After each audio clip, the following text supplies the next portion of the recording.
In this video, I use a smartphone to show image pop out on the screen. I drag the image of a dolphin and place it on the smartphone screen. Reduce the opacity of the layer for the better placing of the dolphin.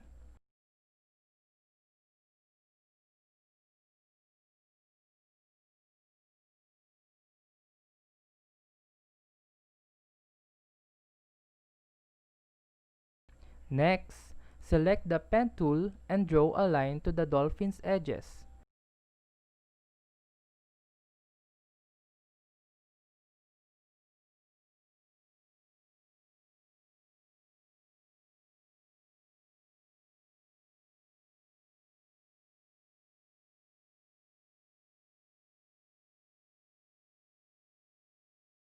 Right-click and click Make Selection. To refine the edges, go to Select and Mask.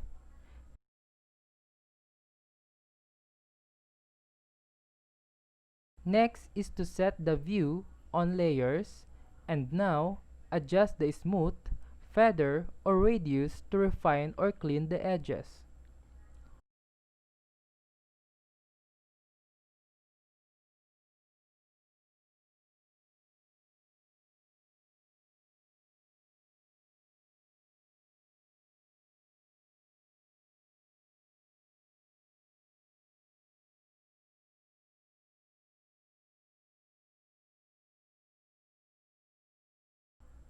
When done refining the edges, put a layer mask on that layer while the dolphin is selected. To add a layer mask, press the layer mask icon located at the bottom of the Layers tab.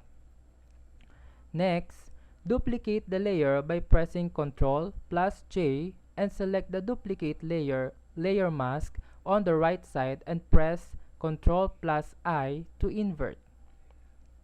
Now, make the smartphone layer active and use the magic wand tool to select the screen of a smartphone and select the layer 1 copy layer mask at the right side. Invert the foreground color to white or by pressing the letter X on your keyboard. Next, go to Select, Inverse, press the letter X on your keyboard to change the color foreground to black, and brush unwanted parts of the image to apply a mask.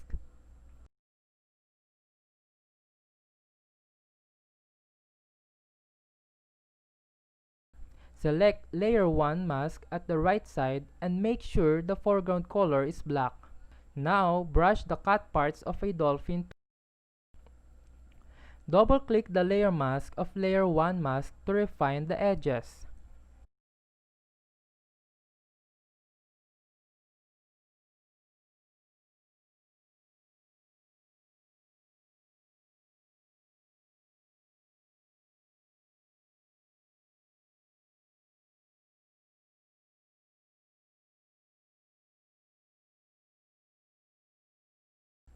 Create a new layer at the top of the Layers tab and use the Paint Bucket tool to apply a solid black color.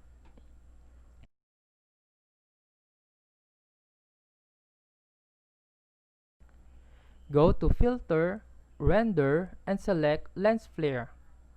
Now, move the lens flare to the center and choose 105 mm and also adjust the brightness.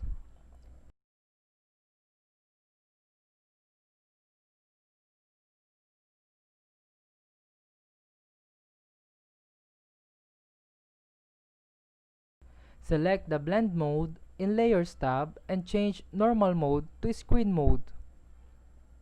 Move the lens flare near the corner you want. Change the background color if you want.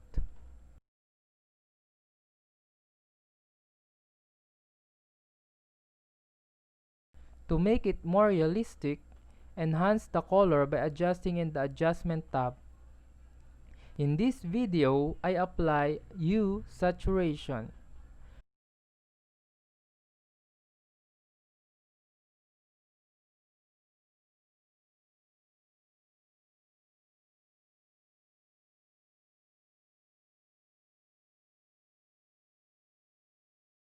To make the sunlight more realistic, select Filter, Blur, and Gaussian Blur.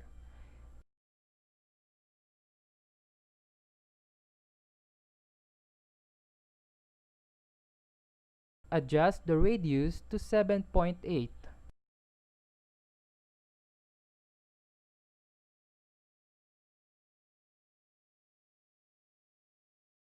To copy the dolphin, select the layer mask at the right side and then hold the Ctrl on your keyboard. Then select the left side thumbnail and press Ctrl+J to duplicate.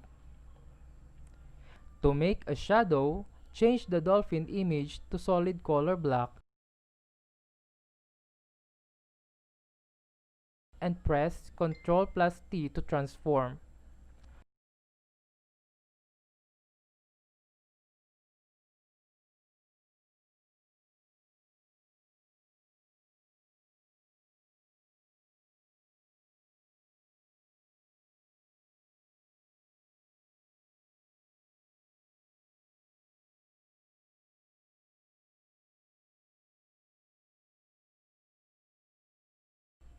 Lower the opacity to make it more realistic.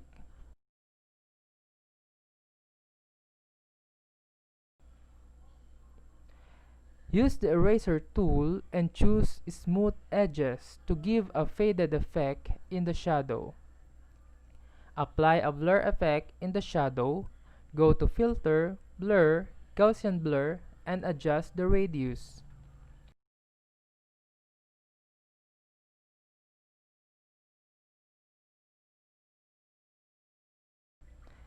I downloaded a cloud.png on Google to give more details to my 3D pop-out.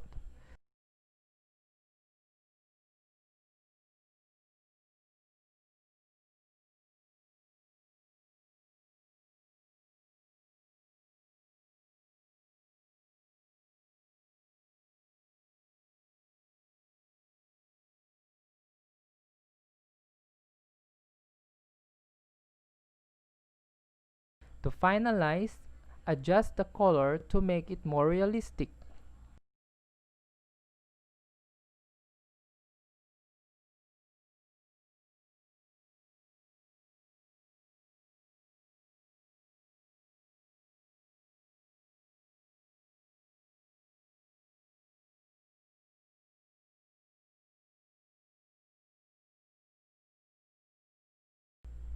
If you are not yet a subscriber to my YouTube channel, click subscribe button and turn on all the notification bell.